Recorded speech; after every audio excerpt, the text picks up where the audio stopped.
Introduction du Nouveau Testament. Amen. Gloire à Dieu. Et qu'est-ce qu'on avait dit sur le Nouveau Testament? On avait dit, on avait parlé de Matthieu,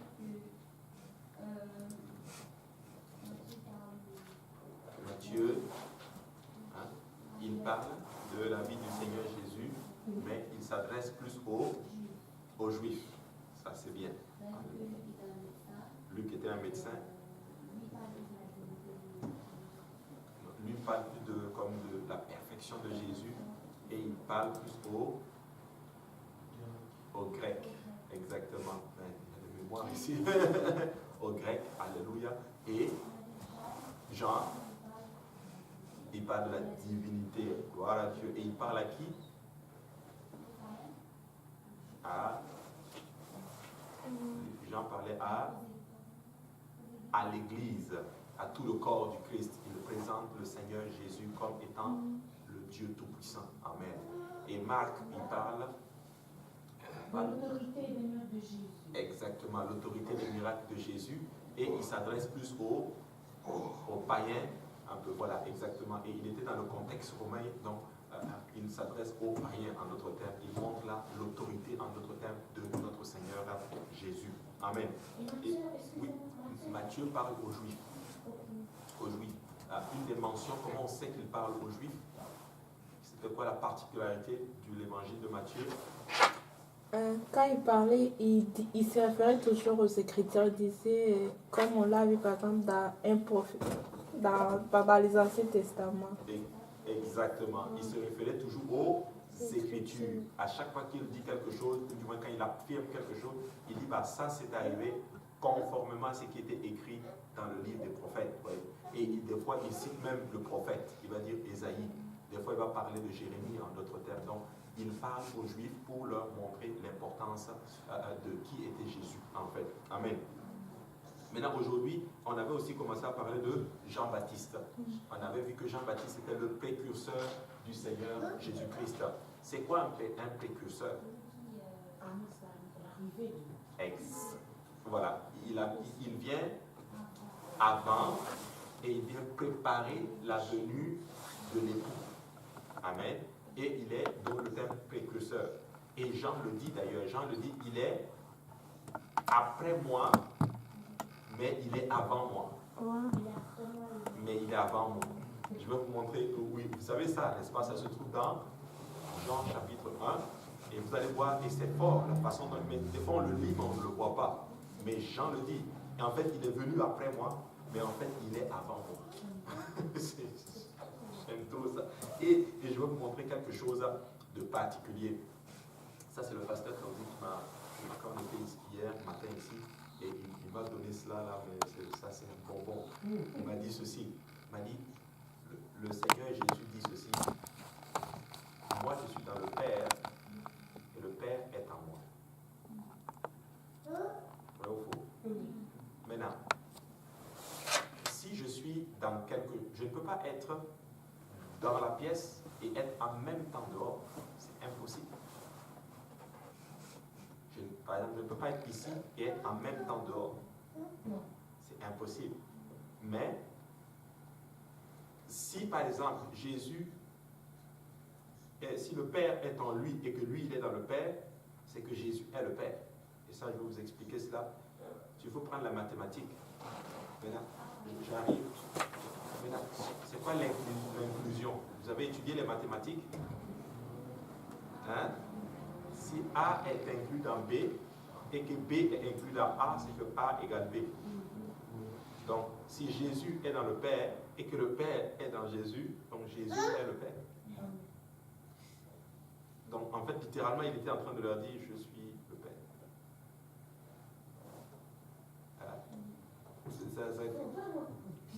Il faut bien lire, en fait. C'est pour ça qu'il faut vraiment prier que Dieu enlève le voile.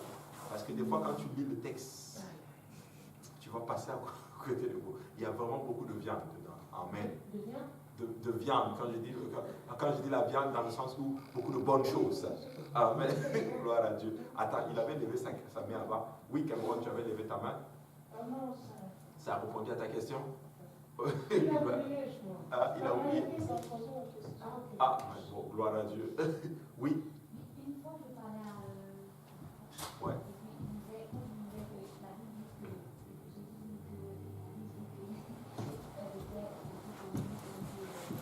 Dans le Père.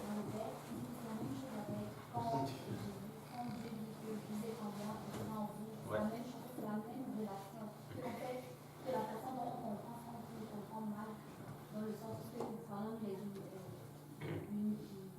Les unicitaires. On le comprend vraiment mal en fait. C'est vraiment la même. Est-ce que la même façon que Dieu en nous, est-ce qu'on est en lui? Justement, c'est pas logique, mais c'est la même. Ouais, c'est la même chose, nous le réalisons, mais à travers le processus du salut. Regarde, la Bible dit que quand tu es baptisé au nom de Jésus, tu es en Jésus. quand tu reçois le Saint-Esprit, c'est qui est en toi? C'est lui qui est en toi. Quand tu es baptisé en Jésus, bah, tu es en Christ. Mais quand tu reçois le Saint-Esprit, c'est qui est en toi? C'est Jésus qui est en toi. Donc nous sommes en Christ et Christ est en nous. Donc, c'est le même processus en d'autres termes, tu vois. Maintenant, ça ne veut pas dire que nous sommes égaux, mais dans ce sens-ci, quand Jésus dit le Père est en moi et moi je suis dans le Père, il est juste en train de dire spécifiquement que bah, moi je suis le Père. Tu vois. Parce que le Père, en d'autres termes, c'est quoi? Ici, en d'autres termes, c'est tout simplement le rôle. Donc il est en train de dire que ces deux natures sont dans mon Père. Je joue le rôle de fils et en même temps le rôle de Père. En fait, je me suis engendré moi-même. Celui qui m'a vu a donc vu le Père à ce moment-là, parce que le Père habite en moi. C'est pour ça qu'il dit que la plénitude de la divinité habitait totalement en nous. Mais nous imaginons cela que c'est des images. Nous imaginons cette relation-là, dans notre thème, par le processus du salut. C'est puissant, je vous dis. C'est très puissant. Quand tu commences à voir qui est le Seigneur, ça change toute ta dimension. Et c'est pour ça que Jean est l'un des apôtres. Et je m'étais demandé pourquoi il a révélé sa divinité pleinement à Jean et pas aux autres. Parce que Jean, c'est celui qui montre vraiment sa divinité, tu vois. Mais quand tu lis bien les évangiles, tu vas te rendre compte que quand on dit le disciple aimé de Jésus, c'était qui? C'était Jean. C'est Jean qui posait sa tête sur le flanc du Seigneur. Et c'était vraiment le chouchou, là. Tu vois. Mais le Seigneur est spécial. À chacun, il a donné, tu vois. Jean était le disciple aimé. Il lui révèle l'Apocalypse et toutes ces choses, la divinité. Mais l'apôtre Pierre, c'est à lui qui donne les clés du royaume. C'est lui qui ouvre, qui prêche le premier message. Donc, il n'y a pas qu'un était plus chouchouté que d'autres. Chacun d'eux a eu, en d'autres termes, sa relation et sa part. Amen. Alléluia. Maintenant, un jour, avec l'aide du Seigneur, on va enseigner aussi sur les apôtres. Amen. Des fois, nous voyons les apôtres et nous pensons que peut-être l'apôtre Pierre, lui, il a prêché le jour de la Pentecôte, était l'un des favorisés. Non. Mais quand tu étudies bien, c'était qui le frère de Pierre? Simon, c'est Pierre en fait. Simon-Pierre. Mais c'était André. André a été gagné avant Pierre. C'est André qui est allé chercher Pierre et venir dire à Pierre, nous avons trouvé le Messie. Tu vois. Maintenant, quand Jésus dit, qui de Dieu que je suis? Moi, le Fils de Dieu. Moi, le Fils de l'homme. Et les gens disent, les autres disent que toi tu es Jean, d'autres plutôt tu es Élie, d'autres disent que tu es ceci, tu es cela, tu es l'un des prophètes. J'ai dit, ok, parfait. Mais vous, que dites-vous que je suis? Qu'est-ce que Pierre dit? Tu es le Christ, le Fils du Dieu vivant. Donc, spécifiquement, tu es le Dieu manifesté dans la chair. Le Fils du Dieu vivant. Christ veut dire loin. Donc, tu es ce corps-là que je vois, c'est ce corps que Dieu a loin. C'est dans ce corps que l'Esprit habite.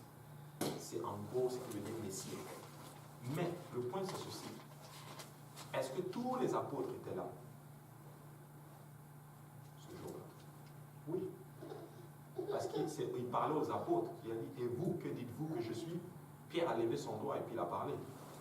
Il dit, ok, ce n'est ni la chair des autres qui ont révélé ça, mais mon Père qui l'a reçu. Parfait. C'est vrai, c'était l'Esprit qui l'avait révélé. Mais Pierre a eu cette révélation. Mais quelqu'un d'autre avait cette révélation bien avant. C'était André. Parce que quand André est allé chercher Pierre pour l'amener à Jésus, qu'est-ce qu'il lui dit? Nous avons trouvé le Messie. Mais André n'a pas levé son nez. Oh, mais Seigneur, mais moi j'avais déjà eu cette révélation. Il est juste resté calme. Tu vois?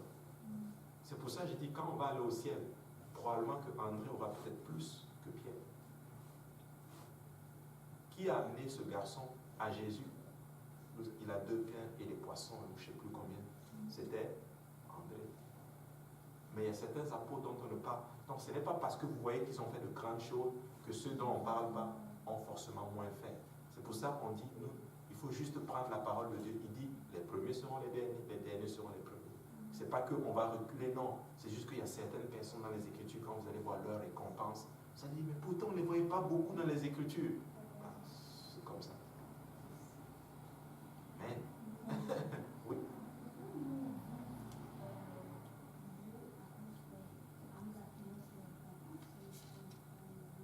Non. Si ça peut te booster, gloire à Dieu, c'est pas mauvais.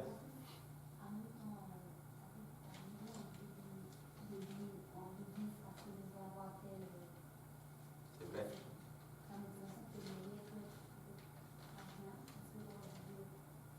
C'est vrai.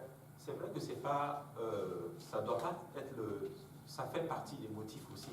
C'est pas le seul motif, mais ça peut te booster à bien faire. Bah, c'est l'idéal.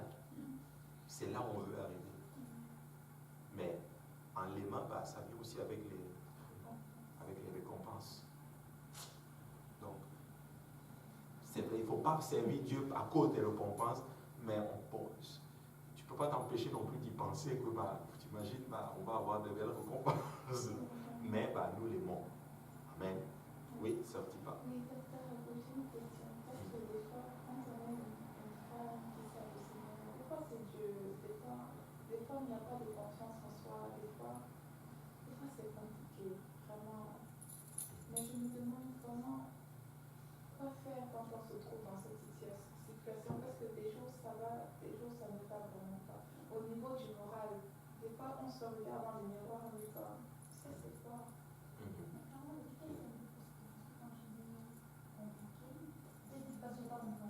Oui, compliqué, je veux dire, comme. Oui. Des fois, c'est plus l'apparence. Ok. Par rapport à ceci, donc c'est plus par rapport à quand tu regardes ton apparence, dans quel sens? Est-ce que. Des fois, ça me fait moins.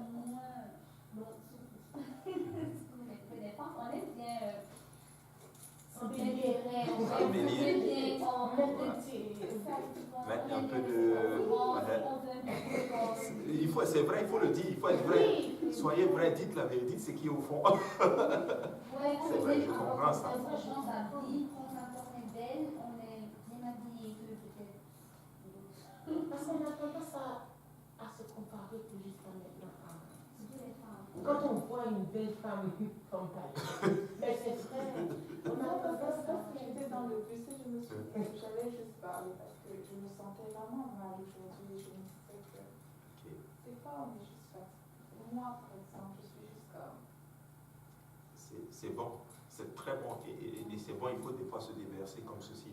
Mais tu sais, ce que vous devez comprendre, c'est ceci. Il faut d'abord comprendre pourquoi, ok, selon vous d'abord, il faut d'abord vous décrire c'est quoi le critère de la beauté, premièrement. Tu vois. La beauté, c'est comme dans la Bible, quand Dieu dit que soyez pur comme Sarah. Je pense que c'est dans Jean comme ça. Exact. Oui. En fait, la beauté, c'est par rapport à ce que Dieu a décidé, pas ce que l'homme a décidé. Pourquoi aujourd'hui nos femmes se sentent mal? Parce que tout simplement, le monde a quand même réussi, en d'autres termes, à changer la définition de la beauté en disant que la beauté, c'est lorsque une femme, par exemple, a mis ça là, et a mis tout ça, a mis ça, et habillé de telle manière, certaines formes sont sorties et tout. Et on a défini cela comme beauté. Et même dans l'Église, c'est comme ça que nous croyons. Donc, ils ont réussi à changer cette définition dans nos têtes. Voilà pourquoi, quand nous voyons tout le monde à l'extérieur qui font ça, et qu'on est la seule personne qui ne le fait pas, à ce moment-là, on se sent mal, on pense qu'on n'est pas belle. Tu sais, dehors, si tout le monde faisait, en d'autres termes, s'habillait, par exemple, je ne sais pas moi, en jupe, et que tu es l'exception qui porte, par exemple, le pantalon, tu vas te regarder au miroir, tu vas te dire, je ne suis pas belle. J'ai besoin d'avoir la jupe pour être belle. Mais comme tout le monde fait dehors, en d'autres termes, le contraire, et que ça, et mine de rien, je comprends ça aussi, parce que c'est de là que nous sommes venus. On a grandi dans ceci. C'est pas comme la personne qui est aussi née dans cela, qui a grandi dans cela. Tu es né dans cela, tu as mis toutes ces choses, tu portais cela, et puis boum, Dieu t'a sorti de là.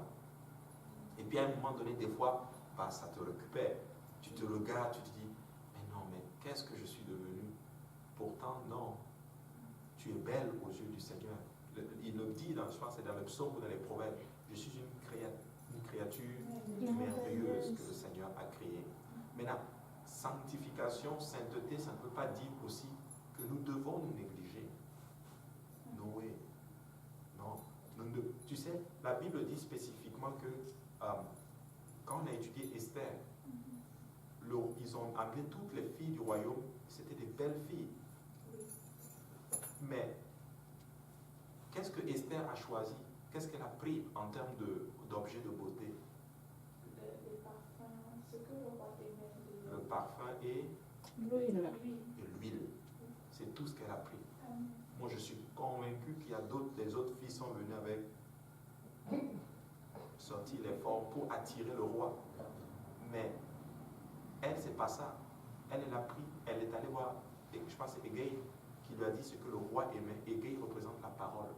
Il lui dit ce que le roi aimait et elle a fait exactement comme ce que le roi aimait. Et c'est elle qui a été choisie. Elle n'a pas pris beaucoup de choses, juste lui, puis elle a été prise. Maintenant, ça ne veut pas dire qu'il faut se négliger non plus.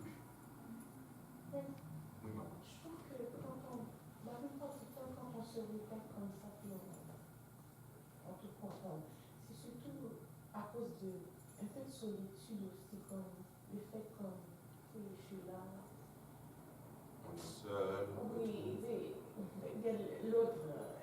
Non, mais c'est vrai parfois parce qu'on est des jeunes, mais c'est ça, Oui. des jeunes femmes. Parce que j'écoute les autres jeunes filles dans les autres églises, puis Ouais. par rapport aux relations de garçons et filles, il manque beaucoup d'éducation à l'église par rapport à ça, Pour encadrer. les jeunes filles et les jeunes garçons. Et ils en ont besoin parfois. Ouais. Tu es en train de dire quelque chose de lancer comme un cri là aussi, là, en même temps, parce qu'un jour viendra, c'est en pleine prière en ce moment, là, il va y avoir un ministère, bientôt il va y avoir un ministère des dames. Amen. Ici, ça va être vraiment bien. Ça va venir au temps convenable. Oui, ici pour l'église de l'Est.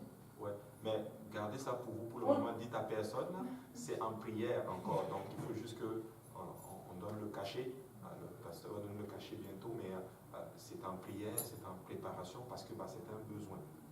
Mais par rapport à ceci, il ne faut pas. Et aussi une chose, c'est qu'il ne faut pas vous négliger. Il ne faut pas juste vous dire, parce qu'on peut être belle sans pour autant se maquiller. Et on peut être belle avec des jupes. J'étais à mon travail aujourd'hui. En passant, ce n'est pas péché de dire que telle personne et qu'une dame est belle. Non, pour un homme, je vais dire. Par exemple, j'étais choqué aujourd'hui, j'étais au travail aujourd'hui, et j'ai vu une femme blanche. Et elle marchait, je n'ai même pas vu son visage, mais elle avait porté une jupe, mais je te dis jusqu'ici, mais vraiment une jupe ample, comme nos sœurs à l'église. Et tout d'un coup, je me suis dit, est-ce qu'elle est apostolique? Est-ce qu'elle est chrétienne? Tu vois? Mais vraiment, dans un centre comme ceci, elle portait les jupes. Et là, je me suis dit, c'est pas si pire. Tu vois? Même les gens du monde. Est-ce que tu sais que même les dirigeants de ce monde, quand ils font je me rappelle quand ils ont fait l'investiture du président Obama, est-ce que tu avais vu sa femme? Elle était en jupe. Tu vois? La reine d'Angleterre, tu ne vas jamais la voir en pantalon. Ça fait classe la jupe. C'est vrai. Ça fait respectueux. Non, c'est vrai. Je vais vous trouver un jour la vidéo où, dans les années 60 ou dans les années 60-70, c'était interdit pour une dame de travailler à l'Élysée. Vous savez l'Élysée? Où c'est? En France, en pantalon pour une jupe. Mais c'est parce qu'aujourd'hui, nos dames aussi, quelque part, elles se négligent. Elles se laissent un peu aller, tu vois. Il faut bien paraître, il faut bien s'habiller et tout simplement. Et puis, donc, ne soyez pas choqués là-dessus. Il ne faut pas regarder au monde. Il faut vraiment pas. On peut être très belle sans pour autant se maquiller. Donc, c'est un peu cela. Et l'autre chose aussi, pour les femmes, en tant que femmes, il faut toujours vous dire ceci. Il ne faut pas. Dieu a utilisé les femmes. Les femmes ont quelque chose que les hommes n'ont pas. il y a un potentiel que les hommes n'ont pas. Cette capacité même d'aller toucher le trône de Dieu. Les femmes sanctifiées, elles ont une autorité sur les anges que l'homme n'a pas. Oui. Une femme qui ne se coupe pas les cheveux, c'est dans le livre des Corinthiens, elle a une autorité que Dieu a donnée à la femme sur les anges que l'homme ne peut pas faire. C'est pour ça que quand une femme sanctifiée prie, c'est hyper puissant et dangereux. Là. Tu vois. Et moi, j'ai peur des femmes qui prient beaucoup. Tu vois. Donc, c'est très, très, très, très puissant. C'est pour ça qu'on prend une église, les femmes, c'est la défense de l'église. Et les hommes, c'est l'attaque de l'église. Tu vois. Des gens, quand ils viennent à l'église, la première, souvent, des choses qu'ils vont observer, c'est comment les femmes s'habillent. Moi, quand je suis arrivé à l'église de Saint-Laurent, à l'époque, j'allais d'abord dans une autre église, on ne va pas dire le nom. Hein. Mais je venais juste de sortir de l'islam, je ne connaissais rien de la Bible. Mais quand je suis rentré dans cette église, une des premières choses qui m'avait frappé, c'était l'habillement des femmes. Et quand je suis venu à Saint-Laurent, la première chose aussi qui m'avait frappé, c'était l'habillement des femmes. Tu vois. Donc, il ne faut pas vous négliger. Ayez de belles choses, faites-vous belles et tout. Et puis c'est pas mauvais d'être belle. C'est vraiment pas mauvais. Il faut se faire belle. Il faut se faire belle. C'est biblique. C'est vraiment biblique. Il ne faut pas être extravagant. Il faut se faire. C'est ça. Voilà. Il ne faut pas se laisser les cheveux comme ça. Non, c'est la sainteté. Hein? Faut bien peigner, bien, vous avez classe, bien repassé, bien. Alléluia, le Seigneur est bon. Amen. C'est vrai, il faut. Oui. Mais des fois aussi, c'est comme tu veux t'habiller, mais après tu passes au verset là qui dit que. Je ne sais pas, il y a un verset dans la Bible qui dit que quand on s'habille, il ne faut pas que ça soit, je ne sais pas si c'est mondé ou quoi, je ne sais pas, je ne me rappelle plus. Ou il ne faut pas que les habits soient trop chers ou tout ça. Et des fois, nous voyons des belles choses, mais c'est cher. Mais là, des fois, comme tu as peur d'acheter, parce que moi, te dit, mais peut-être quand je vais acheter, on me dit, bon, c'est que tu as pris là. Et aussi, des fois, c'est comme tu as juste même peur de t'habiller. Par exemple, je me rappelle un jour, j'avais mis quelque chose, une jupe. Après, comme j'ai dit, ah, Clémence, c'est comme ça t'es fait un peu.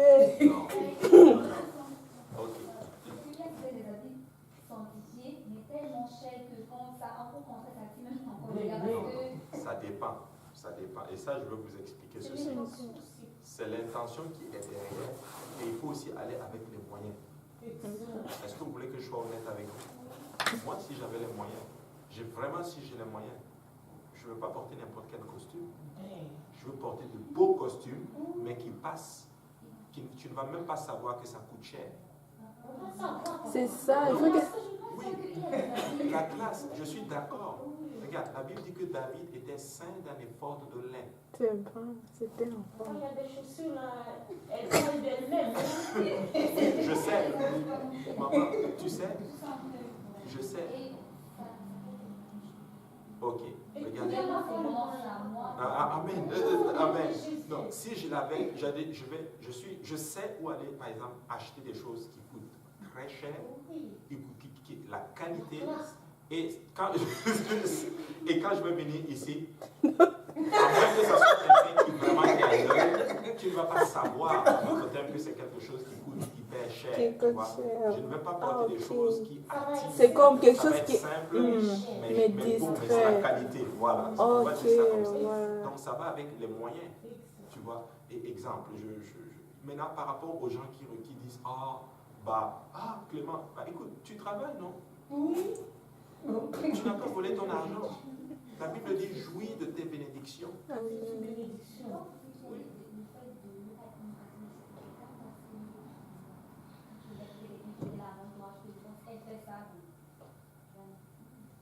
Non, parce que je vais vous dire le problème dans l'église, c'est quoi? Le problème dans l'église, c'est que on se copie aussi beaucoup sans pourtant tenir compte des moyens des uns des autres. Il y a des gens ici, là, je ne vais pas dire leur nom, ils ont de l'argent. Ils sont riches. Eux, ils ont l'argent. Leurs parents ont de l'argent.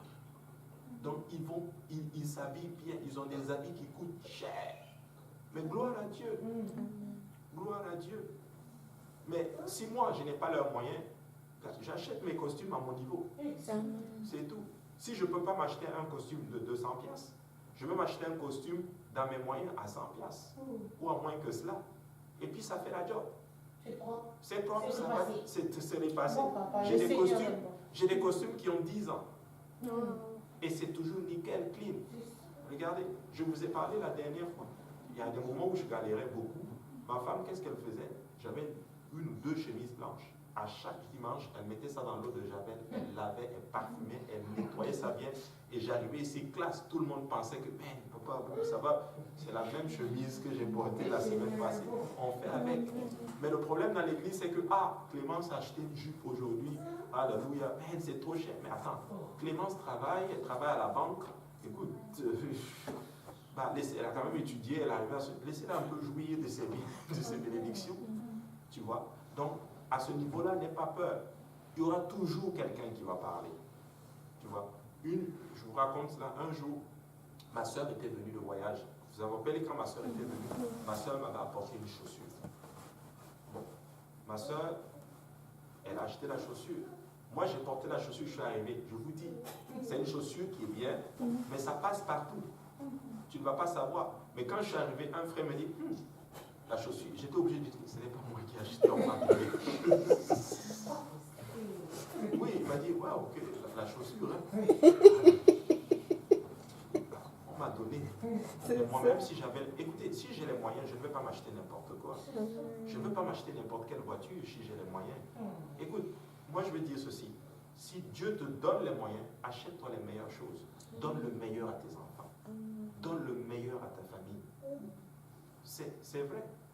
C'est ça qu'on dit la bénédiction de l'Éternel. Quand Dieu te bénit, bénis l'œuvre de Dieu et bénis ta famille. Bénis-toi toi-même. Mange. Oui, les gens vont parler. Moi, je connais dans l'église ici, bon, pas dans notre église ici, mais dans d'autres villes, UPC. Je vous dis, c'est des millionnaires. Je vous dis, ils sont venus ici, je les ai hébergés chez moi. J'étais dépassé. J'ai dit, ouais. J'ai dit, ils viennent, ils disent, non, on veut rester chez vous. J'ai dit, non, je peux demander à pasteur peut même vous mettre à l'hôtel. Il dit, non, on veut venir chez toi. Amen. Moi, j'étais chez eux là-bas.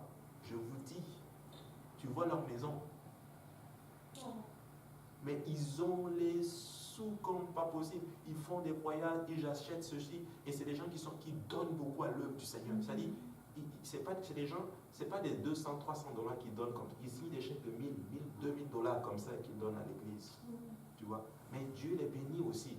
Et un jour, on parlait, il m'a parlé de cela aussi. Il m'a dit, mais des fois, il y a certaines choses que je veux m'acheter, je veux me faire plaisir, mais j'ai peur de ce que les gens vont. Je dis, mais écoute, tu travailles dur pour avoir ton argent.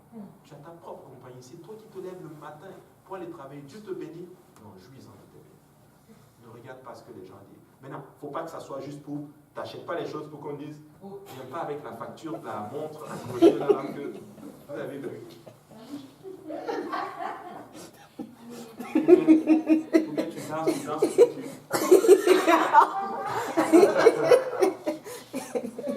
ou bien la sœur à la jupe, elle danse devant. Genre pour dire, regardez ma jupe. Non, c'est pas ça. C'est la motivation qui est derrière. Si tu as les moyens, maman, achète-toi de belles choses, fais-toi plaisir, achète-toi de belles jupes. Va pas, écoute, si tu as 100 000 dollars dans ton compte, ne va pas t'acheter une jupe à 10 dollars. Achète-toi une belle jupe là, avec le meilleur tissu, bien, et tu t'assois. Tu sais, dans la Bible, là, les gens, ceux qui étaient riches, Abraham était riche, Isaac était riche. Donc la richesse, ce n'est pas un problème. Il faut que nous ayons la main légère sur la richesse. Amen. Et moi j'ai cette résolution. Je dis, des fois je me fâche. En fait, je dis à ma femme, non, aujourd'hui là, on va donner le meilleur aux enfants. Des fois non, on va acheter le meilleur. On va leur donner, acheter. Si tu veux acheter des chaussures, achète le meilleur à tes enfants. Achète de beaux enfants. Donc, il ne faut pas des beaux habits plutôt à tes enfants. Il faut pas arriver. Et même si les gens te parlent, gloire à Dieu.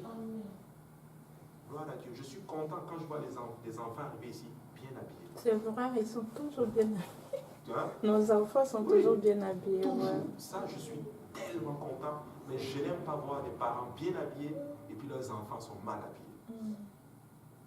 Ça, c'est pas bon, ça. Tu vois? Eux-mêmes, ils sont classe. Mais tu... Donc, faites-vous plaisir. Amen. Mais à votre niveau. Amen. Si telle sœur a acheté assis, a les moyens, laisse seulement, bénis-la seulement, dis, bon, vraiment, le Seigneur est bon. Toi, va juste à ton niveau. J'avais une question aussi.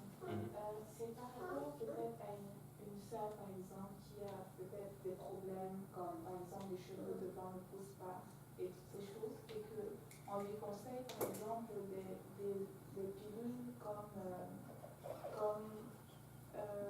pilule Diane, comme ça, des trucs qui sont des hormones, mais c'est des médicaments qu'on te donne et on te dit que ok, ça peut faire le travail, 80% de chances que vraiment tu t'arranges, tu sais vraiment que tu es pour tout ça, parce que c'est quelque chose qui nous complexe vraiment beaucoup. Mais par exemple, on va souvent te donner des médicaments qui vont te dire que ça a des effets, des mauvais effets. Ok, tu auras ce que tu voudras, mais il y a des effets secondaires. Comme le fait que si tu en prends, il ne faut pas que tu tombes ensemble parce que ton fœtus va être déformé, des trucs comme ça. Ah oui, il y a des choses comme ça. Oui. Alors, ça peut... aussi. Ah ouais? Oui. Et tu as la On te réponse? dit par exemple, ne prends pas Wapitan, mais il y a plein de médicaments comme ça que, par exemple, tu es tellement complexé de quelque chose. Vraiment, quand tu te regardes, en fait, tu n'aimes pas ce que tu vois. Et le monde te donne une solution avec des médicaments. Mais il y a des effets secondaires. Et des effets secondaires comme la déformation du fœtus, comme mais des risques. Des risques sur ta santé. Sur ta santé, parce que les médicaments, c'est ça empoisonne d'un autre côté. Mais je me demande. Non, tu ne prends pas ça. Amen. Tu ne prends pas ça. Si tes cheveux tombent, ça tombe. Tu ne les as pas coupés. Tu vois. Maintenant, en te payant, il y a des cheveux qui sortent, qui tombent. Tu ne les as pas coupés. Oui, mais c'est plus. Mais il ne faut pas. Toi-même, encore, comment toi tu te sens? Je sais que tu vas te sentir mal parce que le problème, c'est parce que nous regardons toujours les autres. Tu vois. Et c'est ça qui nous affecte beaucoup. Je vais être honnête avec toi. Moi-même, j'étais un peu comme cela aussi. Dieu a enlevé ça. Hein? Mais il faut prier jusque Dieu. Parce que, tu sais, des fois, ce qui se passe, c'est que oui, ça ne va pas être comme pour les autres, mais ça va créer un complexe et ce complexe va nous pousser à faire des choses qui vont nous détruire. Je te donne un exemple. Les femmes noires, par exemple, on a un complexe, soit au niveau de la peau et même au niveau de nos cheveux. Les femmes noires, elles sont tellement complexées de leur peau que certaines vont se décaper. Même dans l'église, il y en a qui se décapent la peau. Il y a. Je ne dis pas qu'il y a ça ici, mais je suis convaincu qu'il y a. Quand quelqu'un se décape dans la peau, tu sais. Non, il y a. Décaper, c'est-à-dire mettre des produits pour devenir clair. Ou bien par rapport aux cheveux. Nos cheveux doivent ressembler aux cheveux des blanches. Pourtant, les blanches elles-mêmes, elles veulent des fois avoir les cheveux comme pour nous. Crépus. Donc, et ça crée un complexe et on se détruit tout le monde. Donc, il faut juste prier que le Seigneur enlève en d'autres termes le fait qu'on regarde aux autres et qu'on commence à s'apprécier nous-mêmes tel que nous sommes. Je sais que c'est difficile, maman. Et j'essaie de me mettre à ta place. Bon, moi, je ne suis pas une femme, tu vois, mais j'essaie de me mettre à ta place et je peux comprendre que ce n'est pas évident. Mais si tu commences en d'autres termes à dire au Seigneur et à avoir en d'autres termes les choses positives, pourquoi Dieu t'a fait ainsi, je te dis, tu vas juste t'accepter tel que tu es. Tu vois. Donc, même si ça tombe là, c'est pas grave. Ça va repousser. Je veux te dire quelque chose. Moi, je vous ai déjà raconté cela. Moi, avant de me marier, moi, je priais pour une femme qui avait des longs cheveux. C'est tout ce que je voulais, ça. Quand j'ai rencontré ma femme, je ne pouvais même pas imaginer que d'abord, que c'était ma femme. À l'époque, elle avait une grosse perruque, là, comme ça. Je ne l'imaginais pas. Hein. Après, Dieu a commencé à la toucher, elle a enlevé la perruque. Elle n'avait pas de longs cheveux. Tu vois. Mais je vous dis, quand on s'est marié, après elle a commencé, je ne sais pas quand, elle a commencé à travailler ses cheveux, la sanctification et tout. Ses cheveux ont commencé à pousser, je vous dis. C'est rendu aujourd'hui que si ma femme détache tous ses cheveux là, c'est une touffe là comme ça. Ses cheveux sont longs aujourd'hui. Tu vois. Donc, ça tombait, c'était mais des fois c'est aussi l'entretien aussi. Tu vois. Comment nous entretenons en d'autres termes des produits naturels. Quand tu mets ça, ça va bien. Les produits naturels, ça va bien. Et moi, je ne suis pas un spécialiste des cheveux, tu vois.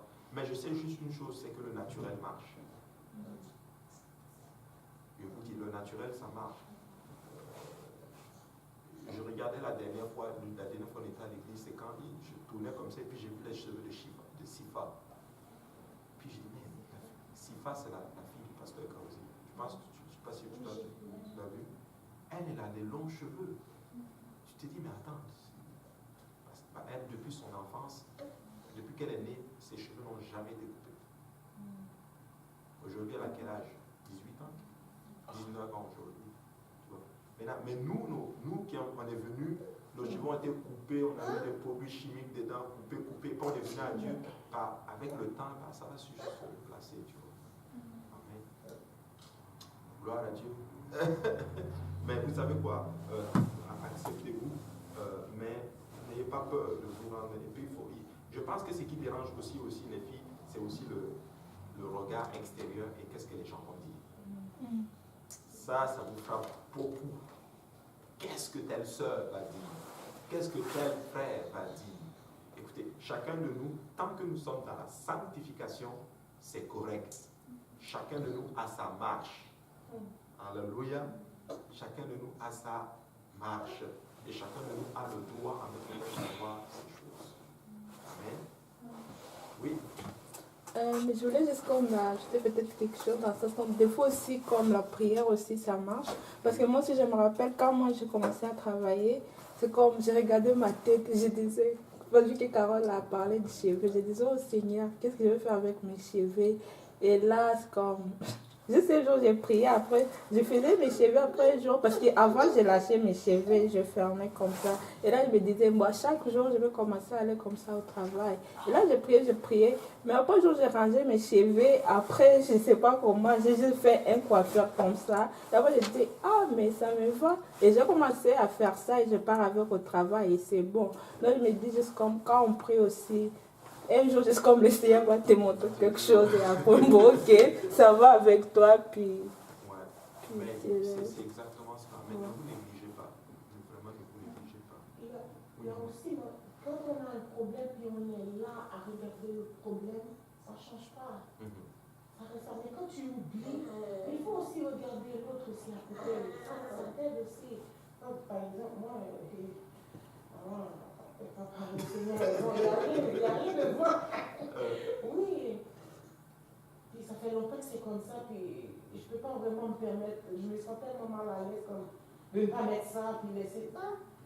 Il faut se comparer parfois, puis essayer de donner gloire à Dieu pour ce qu'on a. On a tendance à oublier. Et il faut aussi regarder aussi d'où on vient.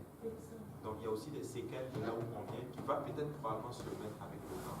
Peut-être avant de connaître le Seigneur, de connaître toutes ces choses, qui sait, peut-être qu'il a fait des choses et qui a peut-être eu un impact sur tout. Et quand tu es venu à Dieu, ces séquelles sont là. Mais les choses vont se replacer au fur et à mesure. Donc, ça va aller. Donc, Dieu est bon seulement. Dieu est vraiment bon. Alléluia. Maintenant, on va continuer l'enseignement aujourd'hui. Maintenant, ce qu'il faut comprendre, maintenant, comme on avait parlé de Jean-Baptiste, il a prophétisé sur la venue de Jésus. Et Jean-Baptiste, c'est ce qu'on appelle l'ami de L'époux. de Dieu, donc l'ami de L'époux. l'époux. Parce que Jésus est appelé l'époux. L'époux de qui? De l'église. De l'Église, exactement. Donc, en fait, la relation que Jésus entretient avec nous, c'est comme la relation dans un homme et son épouse. Amen. Un homme et son épouse. Et le Seigneur va imager cela en faisant venir Jean-Baptiste. Maintenant, quand un homme voulait prendre une femme en Israël, qu'est-ce qu'il faisait? Quand un homme voulait se marier en Israël, il voit une femme, quand il veut la prendre, est-ce que vous savez ce qu'il faisait? Non. Il la volait. Toi, tu as beaucoup retenu la leçon Ah, parce que vous avez enseigné un jour sur ça, oui. On va l'enseigner un jour comme toi.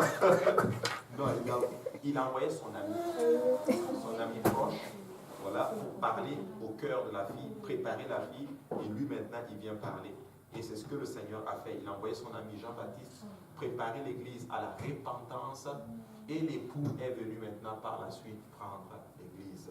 Ah, tu vois. Et Jean, quand il est venu, il a prêché en d'autres termes la repentance. Jean a enseigné qu'on devait se repentir, et Jean baptisait beaucoup de personnes. Jean, la Bible dit dans d'autres termes qu'il était un prophète, et la Bible dit qu'il était saint d'un effort, et plutôt il avait des habits de peau. Amen. Et sa nourriture c'était quoi? Et du miel sauvage, exactement. C'était ça sa nourriture. Donc c'était ça la vie d'un prophète. Et il vivait où? Dans le désert. Ça c'est l'appel. Ouais, c'est l'appel, tu sais. Souvent certaines personnes, selon l'appel qui est dans leur vie est bizarre. Ouais. Là, c'est pas un prophète, surtout un prophète, ils sont souvent des choses bizarres.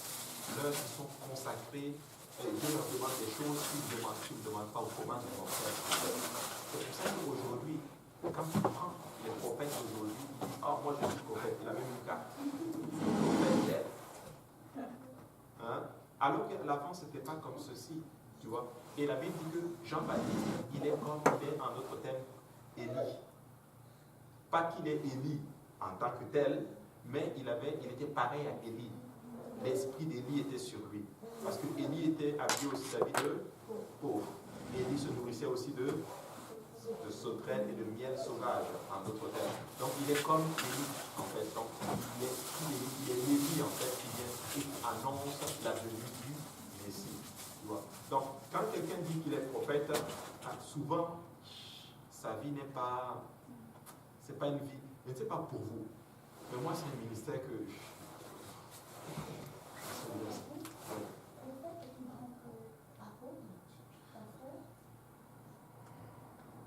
Il n'y a pas, je ne pense pas qu'il y ait un ministère qui est plus grand que l'autre. Les 5 doigts, ce sont comme les cinq doigts de la main. Est-ce qu'il y en a un qui est plus important que l'autre? Non. C'est sûr que chacun de nous devons nous consacrer.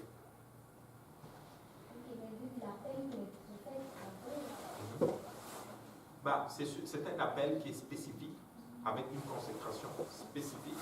Mais tout appel de Dieu nécessite une consécration. L'apôtre, c'est quoi un apôtre? Non. L'apôtre, oui, c'est un disciple de Jésus, c'est vrai. Mais l'apôtre, apôtre veut dire envoyé. Il est envoyé pour implanter une œuvre. Tu vois? Il implante une œuvre. Et c'est quoi le prophète? Il prophétise. C'est pour prophétiser. Il annonce les oracles de l'Éternel. Il dit ce que Dieu lui dit de dire. En général, le prophète, en fait, il est là pour ramener le peuple lorsque le peuple dérive.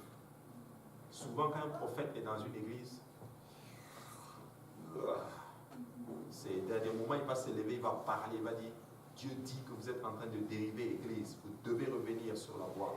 En fait, c'est les garants de la vérité. Ce n'est pas forcément des 10 heures de bonne aventure comme aujourd'hui. Le Seigneur me dit que tu vas te marier demain. Le Seigneur me dit que ton téléphone c'est le 72, 64, 95. Ça là, c'est du fake.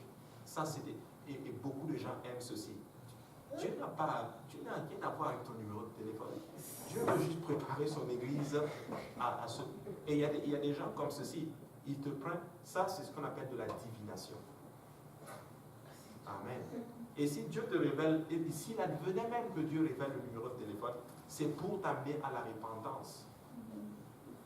Maintenant, aujourd'hui, Dieu me révèle qu'il y a une dame ici. Avant de sortir, elle a mangé du riz collé. Plus du poulet. Maman, c'est vrai ou c'est pas vrai? C'est vrai. Wow, c'est vraiment un prophète de Dieu. Ça aide qui? Vous comprenez? Le prophète, en général, quand le prophète arrivait quelque part, les gens avaient peur. Quand le prophète Samuel est arrivé dans la maison de Isaïe, les gens demandaient, t'as venu ici, annonce-t-il quelque chose d'heureux? Quand le prophète arrive chez toi, là, tu as peur. Qu'est-ce que j'ai encore fait, prophète? Est-ce que Dieu t'envoie pour m'annoncer un châtiment? Non, oui. Mais Jean était un prophète. Et je vais vous annoncer comment Jean prêchait la parole de Dieu. Il prêchait à haute voix dans le désert. Et voici comment il prêchait. Répentez-vous, race de vipères. Les gens quittaient la ville pour aller le voir dans le désert. Il baptisait les gens. C'est fort, hein? Et il les insulte. Race de vipères. Les gens quittent la mer, ils vont le voir, et les gens se font baptiser par lui. Vous vous rendez compte? Aujourd'hui, si j'ose dire race de vipères, aussi longtemps que j'ai fermé mes yeux, j'ai ouvert, la salle est vide. Ça, c'est un quel pasteur, ça, qui insulte les gens. Mais Jean-Baptiste, lui, quand il dit race de vipères, et les gens veulent quand même dire, vraiment, nous-mêmes, on sait qu'on a péché contre Dieu. Vraiment, pardon. Et qu'est-ce qu'il leur disait? Vous voulez demander pardon? C'est lui qui a dit, produisez donc du fruit digne de la repentance. Et il baptisait.